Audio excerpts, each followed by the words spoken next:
The rooms is generally regarded as one of the hardest areas of gameplay indoors, but what if I told you that it isn't? Now that may seem strange to hear at first, but when you really begin to understand the way the rooms work, they don't become nearly as hard as people make them out to be. While something like A1000 may seem very daunting at first glance, there are quite a few tips that make this seemingly difficult achievement really not that bad, and that's what I'm going to discuss today. I'll go over strategies, how each of the entities work, and what you can do to be the most successful while attempting back on track or A1000. First, I need to explain how you even get to the rooms. When reaching door 60 of the hotel, you can walk behind this cabinet and through this little maze area in the wall to get to this room with the fence stopping you from entering the rooms. In order to open this gate, you need to progress into the next room where you'll encounter a very large cellar layout that will always be a dark room. By opening the switch in the cellar, it opens the gate back on door 60 and you can enter this small hallway with the A000 door at the other end. To open the door, you'll need 2 lockpicks and the skeleton key. The skeleton key can always be purchased from Jeff for 300 gold, but the lockpicks can be harder to come by.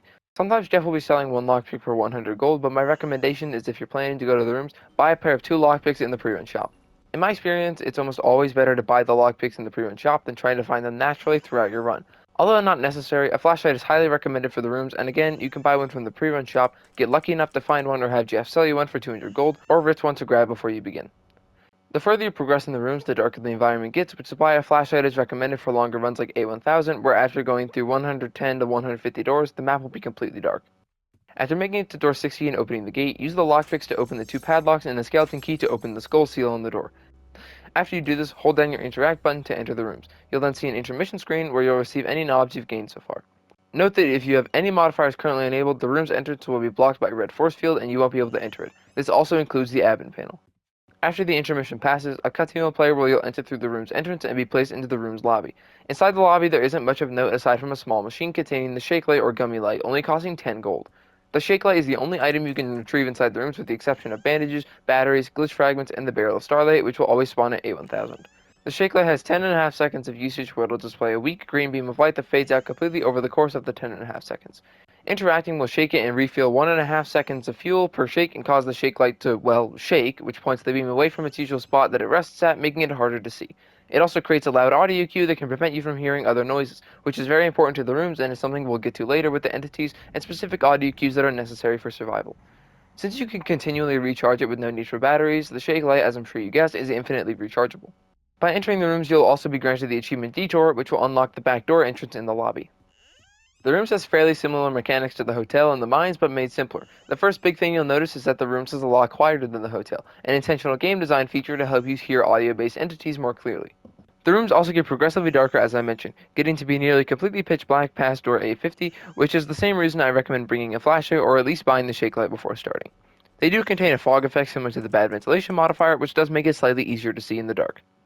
Lighters are virtually useless since they output fairly small amounts of light and can't be recharged or replenished whatsoever, and the same goes for candles. The rooms do contain a few items though, these mainly being batteries, which can be found everywhere inside the rooms, primarily being on top of tables and other furniture and on the floor. Coins can also be found all over the place and don't really do much other than make you knobs and you either die or escape the rooms out of an exit. Coin frequencies do actually increase over time, and typically before door A300, you'll find mostly piles of 5, 10, and 25 coins, but past this, it increases to piles of 50, 75, and 100. As of the Mines update, bandages can spawn in the same locations as batteries and can be very helpful to heal after being attacked, giving you 15 health per bandage. Sometimes you can also hear this audio cue which indicates that one of these items has spawned near you. Glitch fragments also have a very small chance to appear, assuming that you haven't intentionally gotten a glitch multiple times to increase this chance, and they can actually be helpful to interact with them. The reason being that when you successfully survive a glitch fragment, you'll be given a random positive status effect. The full list is shown on screen, and these can be very beneficial to a run, seeing as some of these heal you or can make you permanently faster. Another bonus to this is that 2 of the 3 glitch fragment entities can be countered completely by hiding in a locker, and the entity hide isn't present in the rooms, meaning you just need to hide until they leave and receive your free positive status effect.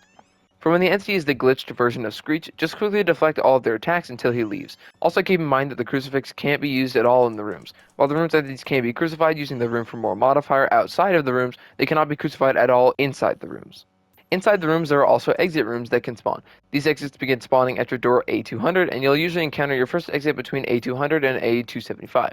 These exits will then periodically spawn every 25 to 75 doors apart. I don't have an exact number of how far apart they do spawn, but you're guaranteed to find at least one per 100 doors after reaching A200. When reaching one, you can interact with the door behind this broken part of the wall that says exit and then leave the rooms, or you can continue through the next door that's on the other side of the pillar in the middle of the room and keep progressing further. They also emit an ambience version of the Curious Light track that you can hear from a few rooms away, so you know when they're nearby. The rooms completely end after going through all 1000 doors and making it to A1000. You'll get 50 knobs for escaping the floor at any exit and more knobs for how many coins you collected, which if you didn't know is a ratio of 20 coins to 1 knob. Leaving through one of these exits will award you the Back on Track achievement, and after a similar cutscene that you see when entering the rooms, you'll be teleported back into the hotel one room before the infirmary.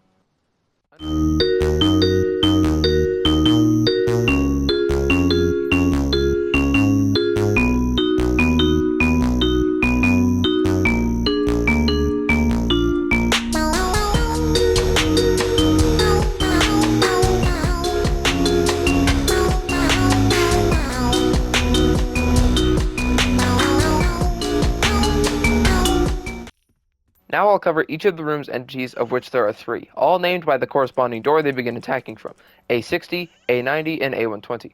Do note that each entity can attack before their respective door number, which even includes A90 attacking in the lobby. After I discuss each of the entities, I'll give a complete guide for the 2 achievements. This guide will cover both achievements at the same time since the gameplay is essentially the same, but one is longer. But until then,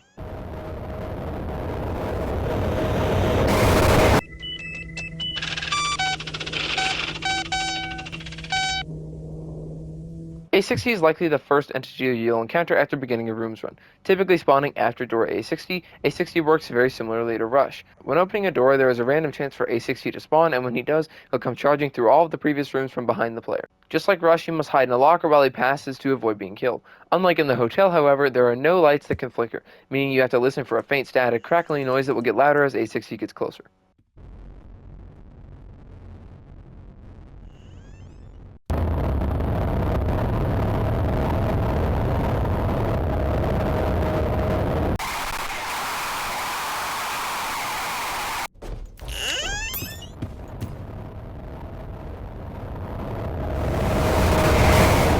A60 can only appear when opening a room with lockers inside of it and when you physically open the door. His audio cue will begin immediately, so you'll likely know right away whether to hide or not if A60 is coming. Like I mentioned before, hide is also not present in the rooms, meaning you can hide immediately, and you should because A60 is extremely fast, being the fastest entity in the game.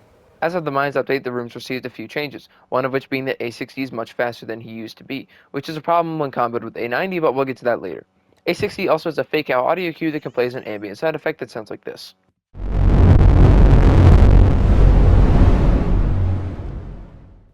This audio cue doesn't signal A60's arrival and is just there to scare the player, but I mentioned how A60's audio cue begins when you reach the next door, meaning if this audio plays when you're in the middle of a room, you'll know that it's fake. It also sounds different to A60's normal audio cue. A60 will deal 125 damage when he attacks the player, but how does A60 actually attack the player? Well, A60, just like Rush, uses a system called raycasting in order to damage the player. Now, what is raycasting? Well, it's just a little bit complicated, but I'll break it down for you for what you need to know. Raycasting in games basically acts as a way for an enemy to see the player. It's essentially a vision code for entities like Rush and A60. For A60, he has to be able to see a part of the player's hitbox in order to actually deal damage. Physical objects in the environment can obstruct him seeing the player, which is why hiding in lockers saves you from A60 because he can't see you. As a general rule of thumb, if you can't see A60, he can't see you. Now that doesn't just mean go stare at a wall and hope for the best. One thing I didn't mention yet is that the rooms has 0 furniture variations, meaning when you find a specific room, the lockers and furniture will always be in the exact same locations, meaning you don't have to guess where they are when entering a room. This could also save you from A60 because you'll know exactly where to hide and won't waste time looking for somewhere to hide. This is really helpful for this specific room type, which I'll be calling the locker room. The locker room has a bunch of lockers lining the walls, but some are broken and can't be used to hide inside. But since this configuration of lockers never changes, I'd recommend remembering which lockers you can hide inside so you don't go to a broken one and risk dying to A60. I'd also recommend always listening for A60's audio cue when opening the next door, and doing other noisy actions like charging the shake light when far from the next door. Hide immediately when you hear him and wait for him to pass through the room before exiting your spot. Get to know some of the room generation to know where lockers spawn so you don't waste time looking for a spot to hide or hesitate on which direction to go. The rooms doesn't have very many room types, so this isn't very hard to do. A60 also changes when combined with the next entity that I'll be talking about, A90. When A90 shows up, it actually slows down A60's movement speed as compensation for you needing to stop for A90. That's the most basic explanation I'll give for how A90 and A60 interact with each other, but I'll talk about the two later once I explain how A90 actually works. Now for this piece of shit. If I put a poll on my channel of what entity has inflicted the most pain to you, I guarantee A90 would be the majority amount. But I have a very simple guide for him. Stop moving. I mean, it's so simple. How has nobody thought of this before? Well, anyway, I think that'll wrap this up. Everyone can go home now. Thank you all for coming to my TED Talk, and I'll see you soon. Okay, I'll do the actual guide now. I thought that'd be enough. Anyway, A90 is probably the hardest rooms entity despite him having a fairly simple mechanic. He'll appear somewhere randomly on your screen past door A90 and you'll need to act quickly and stop moving to avoid his attack. This means stopping all walking movement, stopping camera movement, and praying you're not in the middle of an animation because that would then be considered moving and you'd be attacked. You see why nobody likes this guy? This requires you to have a pretty decent reaction time. If you fail A90's attack, you'll be dealt 90 damage and have hearing problems later in life, making A90 the only rooms entity that you can survive under normal circumstances and with no items or extra health. A90 also has two types of instances that he can appear in, first being a standalone encounter. When he appears in a standalone encounter, it will be without the presence of other entities like A60 or A120, meaning just A90 will appear and you have to avoid his attack. This is actually somewhat rare compared to the second instance of his appearance when he shows up with A60 or A120, but it's also the easier of his two types of encounters since you're only dealing with one entity instead of multiple. When A60 or A120 spawns, there's a pretty likely chance that A90 will spawn alongside them.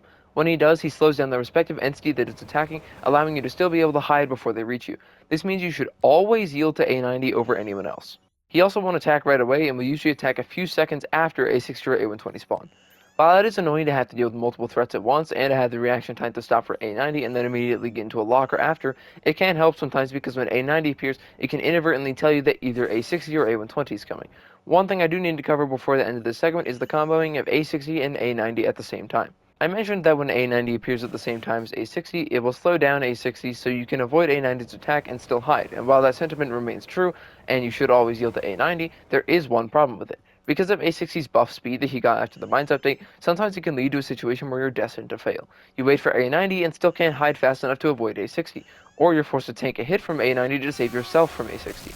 Either way, it's bad and is something that you can't always avoid, but we have a contingency for that in the form of the Bottle of Starlight, which I'll get to later. Finally, I'll talk about A120.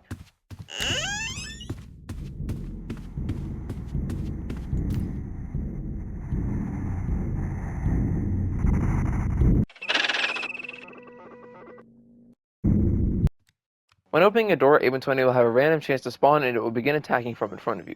Again, like the other two, A120 has a higher chance of appearing after you reach door A120. When A120 spawns, he comes from ahead of the player and sweeps through the rooms, killing anyone outside of a hiding spot. When A120 spawns, it makes its appearance known through a series of deep, almost metal booming noises and static crackling that gets louder as A120 gets closer.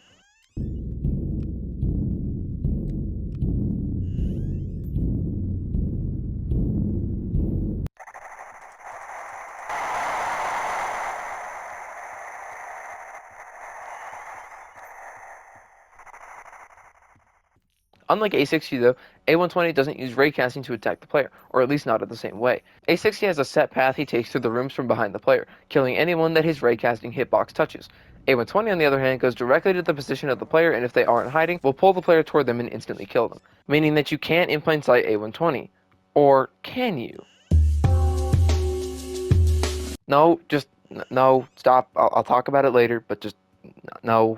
A120 is significantly slower than A60, being more methodical when attacking and doesn't rush through the rooms and despawn when making it through them, but instead he has a chance to rebound like Ambush. A120 can rebound 1 to 2 times before despawning. Because A120 goes to the exact location of the player, he will sometimes appear directly in front of your locker before despawning and going into the ground, creating a loud static noise as he despawns, giving a clear signal for when it's safe to leave your locker. When A120 reaches your location, he checks that you're inside a safe location before continuing to check other rooms in the direction you came from. From here, he has the chance to rebound and come back. A120's audio cue is fairly quiet, so you'll need to listen very closely when A120 spawns and when A120 is coming back. You should make absolutely sure that A120 is left before exiting a locker, and if you do hear him coming back, get back in. Remember that he can rebound more than once, so if he only comes back once, make sure he isn't coming back a second time. A120 often attacks when you leave a room that has lockers inside of it, so if you hear A120 and the next room has no places to hide, immediately run back to a locker in the previous room. It's important to remember where lockers are located in rooms when you exit them in case the next room has no lockers and A120 spawns. A120 is probably the easiest of the 3 rooms entities, despite being the only one that can insta-kill you, also meaning that no amount of Starlight can save you from him. Despite this though, he moves a lot slower than A60, which gives you a lot more reaction time to survive his attack, and in the rooms, reaction time is extremely important. Just because of A120 being so much slower, it makes him so much easier to deal with, and it leaves you with enough reaction time to avoid his attack and to deal with A90 if he shows up, and generally leaves you feeling more stress-free than with A60, who leaves very little reaction time and room for error.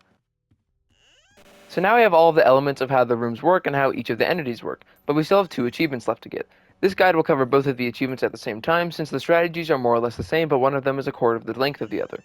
To get the Back on Track achievement, you have to escape the rooms at any exit you want with the earliest spawning after A200. To get the A1000 achievement, it's exactly as it sounds. You have to make it to door A1000 and leave the rooms at an exit across the wooden bridge. You can also get the Back on Track achievement from escaping the rooms at the A1000 exit, so if you're missing both achievements, I recommend going for both at the same time to save yourself the pain of having to play the rooms more than you need to. Now let's get into the basic pre-run preparation. This is my recommendation for the easiest possible way to get these 2 achievements, but feel free to switch up your own strategies if you want to and whatever makes you most comfortable. First, buy lockpicks and a flashlight in the pre-run shop, or have 2 lockpicks preserved in your rift or a flashlight preserved. It doesn't matter where you get these 2 items, but just make sure you have them before you enter the rooms. Specifically for A1000, I'd recommend having access to a bottle of Starlight. This will essentially be your crucifix for the room, since it's the only thing that can save you if you don't hide from A60 in time. This is the thing earlier that I said I'd mention later involving our 1 contingency. Because of the way the bottle of Starlight works, it allows you to take a hit from A60 assuming you're at 80 health or more, since it gives you 50 overheal. So even at 80 health, you'll be healed to 130 health, which is 5 health points over A60's damage output. Surviving attacks like this does require skill to time when you should pop your bottle of Starlight, because Starlight overheal degrades over time, so even a second of wrong judgment and A60 will be able to kill you.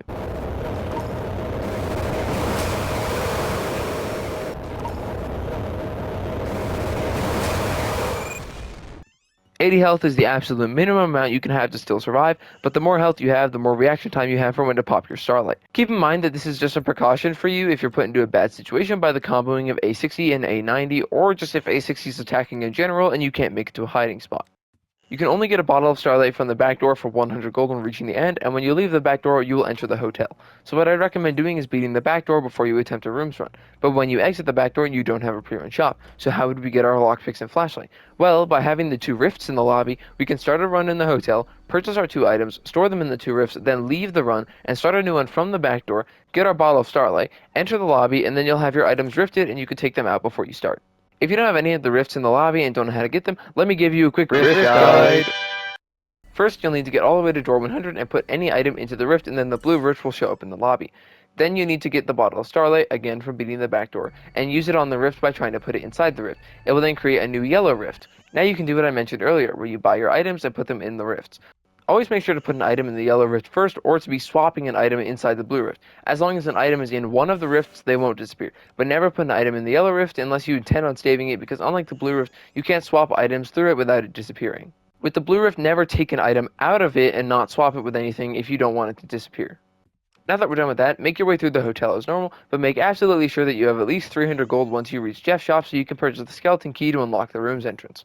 Like I mentioned in my figure video, this specific drawer in this desk will almost always have 50 gold inside of it, and since there are 2 of these that spawn before the room's entrance on door 49 and 50, you can get another 100 gold before reaching Jeff's shop, so technically you only need 200 gold collected before reaching door 49. Just be careful when opening the drawer in the library so that figure doesn't hear it. And if you want any more tips regarding figure and his encounters, I have a whole video detailing virtually everything about the figure that you can check out on my channel or using the link in the description. After making it to Jeff's shop, buy the skeleton key first and anything else you want after. If you don't have a flashlight and Jeff is selling one, you should buy one here, and with any extra gold, I suggest buying vitamins if Jeff is selling any. The crucifix isn't really necessary if you're strictly going for the achievements, since you get it upon exiting the rooms and not once you beat the hotel after exiting the rooms. But if you plan to preserve the barrel of Starlight, gather more coins to also purchase the crucifix if Jeff is selling one. But remember that it doesn't work in the rooms. You also can't revive at all past door 90 once entering the greenhouse rooms. During the hotel segments, I'd recommend saving your smoothies? I'm just going to call them floats because this isn't even a smoothie. But they restore 35 health immediately when drinking them, which can be very helpful for getting injured by A90. After Jeff's shop, make your way to door 61 and open the cellar gate using the switch. Go back to door 60 and make your way into the wall maze behind this cabinet and into the A000 hallway. Use your 2 lockpicks to open the regular locks and then your skeleton key to open the seal on the door and enter the rooms.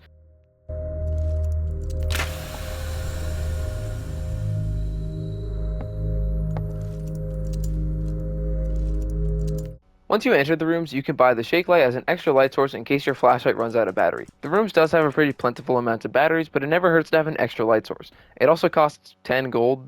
I also recommend never letting your battery drop below 50% since one battery will completely replenish this 50% if you need it, and it can be very detrimental if you run out of battery.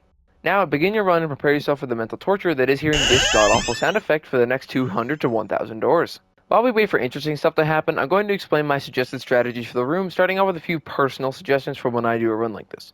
Doing A1000 takes a long time, and my most recent run of this was completed in an hour and 48 minutes, and that's coming from a pretty skilled player who's beaten the rooms multiple times, and also went to the bathroom mid-run and forgot to pause their timer. Doing back on track is a lot shorter, only typically taking around 30 minutes once entering the rooms, but it's important to find the right time and place to make an attempt, so find a time when you're free for a few hours. Ideally, you also want to have headphones and be in a quiet enough environment to be able to pick up on quieter sound cues like A120's arrival cue. Another factor of the rooms is generally what I consider to be the killer of runs, and it's getting bored or putting your brain on autopilot. Now, that might sound stupid, but this is something that can affect your runs very often. Getting bored or losing focus can result in you making fatal mistakes. Doing pretty much anything for over a few hours can have this effect, especially when what you're doing is this.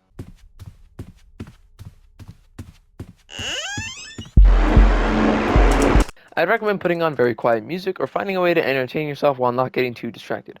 I also recommend preparing for entities to appear. When opening a door, expect that A60 or A120 will attack and be prepared for that. Use your flashlight sparingly, but always have it on when opening a new door, since you'll be immediately able to identify hiding spots and what room you're in. Get to know some of the room types and know where they have hiding spots so you can be prepared in the event of an entity coming.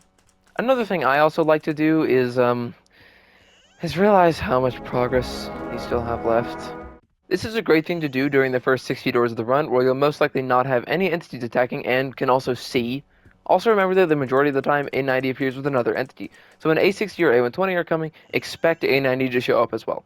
This can be a pivotal part in succeeding a rooms run, choosing when to hide to avoid A90 since even the slight movement of the locker animation is enough to trigger him. Sometimes it's best to even wait a split second before entering a locker just in the off chance A90 spawns.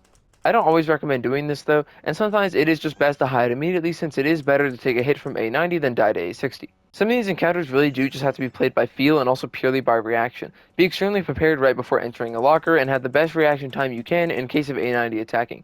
It's kinda hard to formulate tips around certain encounters that can just be completely unfair, but I hope that I'm doing a good job. If you didn't know, which you probably did, when you die in the rooms you are greeted by the entity Curious Light. Unlike Guiding Light, Curious Light doesn't help the player nearly as much, only giving vague tips on how to survive the three entities. But that isn't really important since that's the entire purpose of this guide. What is important is Curious Light telling you to keep trying and keep attempting to beat the rooms. A very big part of beating the rooms is trial and error.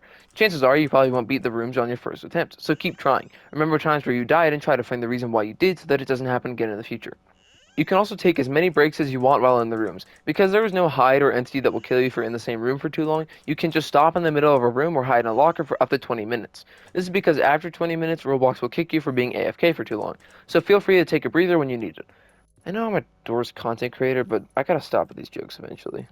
Now time for some random and somewhat correlated tips. A90 is a lot more susceptible to spawning before his respective door number, but A120 is not. This is usually caused by the fact that A90 has an increased chance to show up with A60 like seen in this clip here. Here I am only at door 68 and this is my first A60 encounter and A90 showed up as well. Also notice in this clip how I instantly reacted to hearing A60's audio cue and found the closest locker to me and got in as soon as I could. Try to get really consistent with this stuff while playing and be able to identify room types and close places to hide as soon as possible. The rooms also never get harder after reaching around door A150, since you'll be at maximum darkness and with all entities appearing regularly. What happens instead is you give yourself whiplash every time you hear the smallest noise. If you hear a noise and aren't sure what it is, it's always best to hide as a precaution, and whenever I do runs, I notice that very early into the run, I fall for the A60 fake arrival ambience noise, and then eventually learn to tune it out or know that it's not important and that I'm not in danger. Another strategy I use is expecting when an entity will show up, simply because they haven't shown up recently. You can also use this to take some stress off while still being focused. If an entity has attacked you recently, you're most likely clear from that entity for the next few rooms. Another example of this happened in that same run, where I got A60 exactly 10 doors after he showed up the first time. A60 by himself isn't very difficult, but once A90 is added in, it adds a whole new layer of challenge. For A90, my biggest tip for his standalone attack is limiting the usage of her camera movement. For me, I often find myself being attacked by A90 way more frequently because of excessive camera movements. Just take this clip for example where I expertly explain this problem. I swear I flicked my joystick again and I was gonna be so mad. Cause I always do that I always stop, like, my left joystick is, like, my left buttons. I'm just, like, more receptive to stopping my walking than I am to stopping my my looking around. So generally, minimize the usage of your camera movements since it's easier to stop your forward movement than your more varied camera movement, and it's one less thing to worry about when stopping your movement for when A90 attacks. And besides, you don't really need to be looking around very much at all and can basically not use it in the rooms unless you're running to a hiding spot.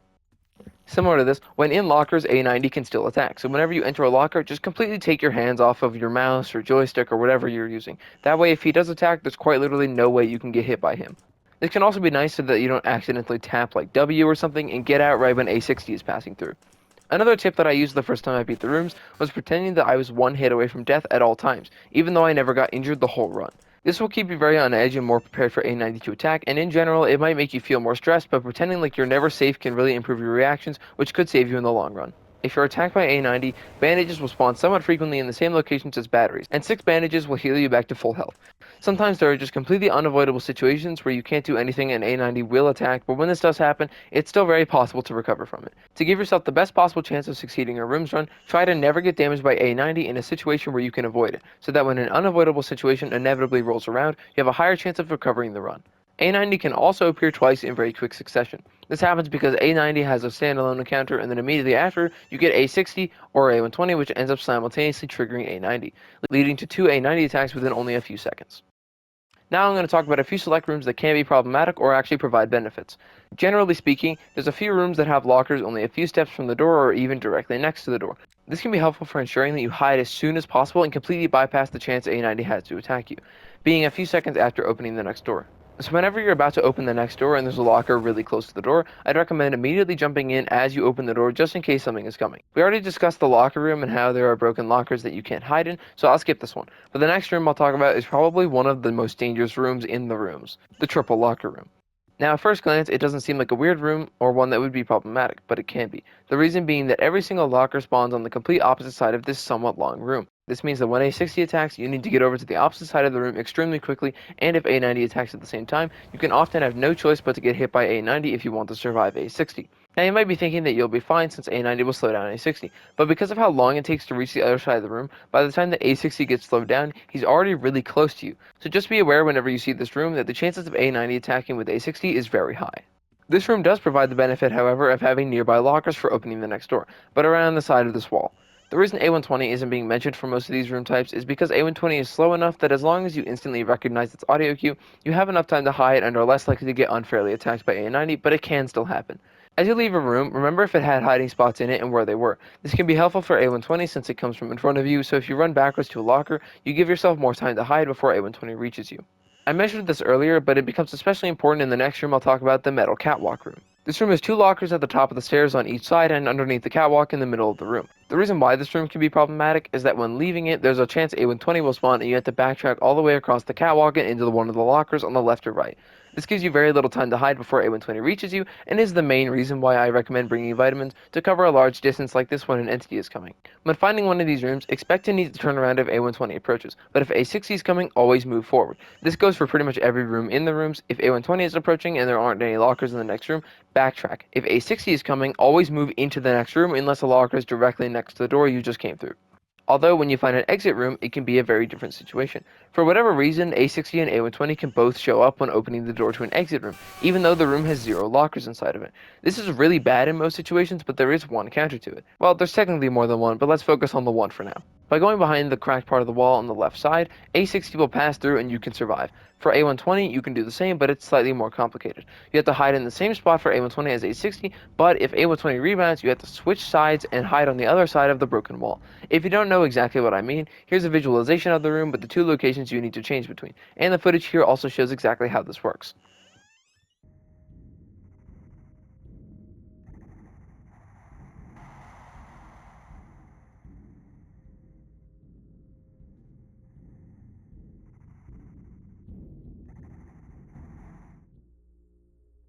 I'm not fully sure if this does still work since the footage I used is from an older version of the game, but it should definitely still work. And there is a second strategy that I'll talk about now. The other thing you can do is run backwards to the previous room if you know it had lockers in it, and hide before A120 reaches you. If the previous room didn't have lockers in it, you can hope to make it to the next room and also hope that it does have lockers in it. The last problematic room is this room with the 3 pillars in the middle. The room has 2 locations where 2 lockers can spawn in the bottom left and the top right. Only one of these spots will have the lockers actually spawn in them, meaning that when entering this room and an entity has spawned, quickly look left to see if the lockers are in the bottom left corner, and if they aren't, quickly make your way to the top right of the room and hide. It can sometimes be hard to maneuver inside of this room because of the pillars blocking your way in the middle of the room, and they can often block your view as well, making it hard to see where the lockers are. I've also just found out that it's actually impossible for A120 and A60 to spawn when entering this room. So take everything that I just said and apply it to A120 if he attacks in the next room. Room generation also has a bit of variation with every room with where you can enter the room. There's only a set amount of spawns for these, but sometimes you can enter a room very close to the left or right side of it, like in the catwalk room, meaning you can hide extremely quickly, which can be beneficial to you. According to the wiki, which again is mostly accurate, it states a number of rooms that can't have a 60 or a 120 spawn when entering them, even though they have lockers in them. These being the break room, the E room, the 4 locker room, and the 3 pillar room, as I just mentioned. When making it to A1000, you will enter into a room with a bridge leading to a door at the other end. In the middle of the bridge will be the barrel of starlight. I also know it's called the jug, but I prefer just saying barrel. The barrel of starlight is hands down one of the most powerful items in the entire game. Similar to the vial and bottle, when drinking it, it gives you the overheal effect, or if you aren't at full health, will heal you for the amount of health you're missing and then give you the overheal for the remaining amount left.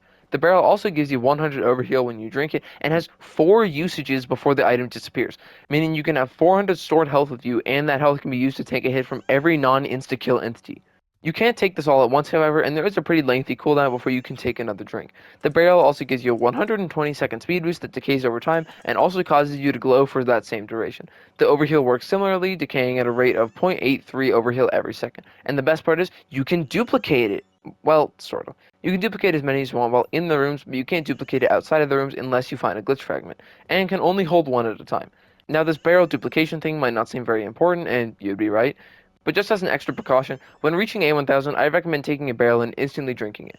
This is because A90 can still show up at A1000, and even though you have the achievement, you might still want to preserve the barrel in your rift after this is all said and done, and I'd hate to see someone die to A90 at A1000. You can also still get a full one to take with you after this. To finish all of this off, I'm going to give some sort of a TLDR just to put everything very simply since this video was pretty long. Always listen for an entity when opening a new room, remember that they can attack before their respective door number, know where lockers spawn and what room you're in, use your items when you feel they're needed, for A60 always hide as fast as possible and watch for when A90 combos with him, limit your camera movement for A90, try to have a fast reaction time, and blame him for all your problems.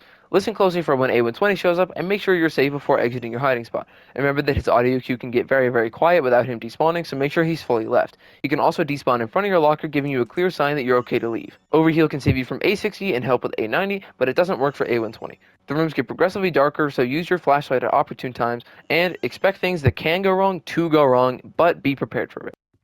That about wraps up everything in this video. I hope this video helped and that you enjoyed it. I like making these guides and having them not feel like the gameplay of the rooms, which is boring. So I hope that this was informational and entertaining.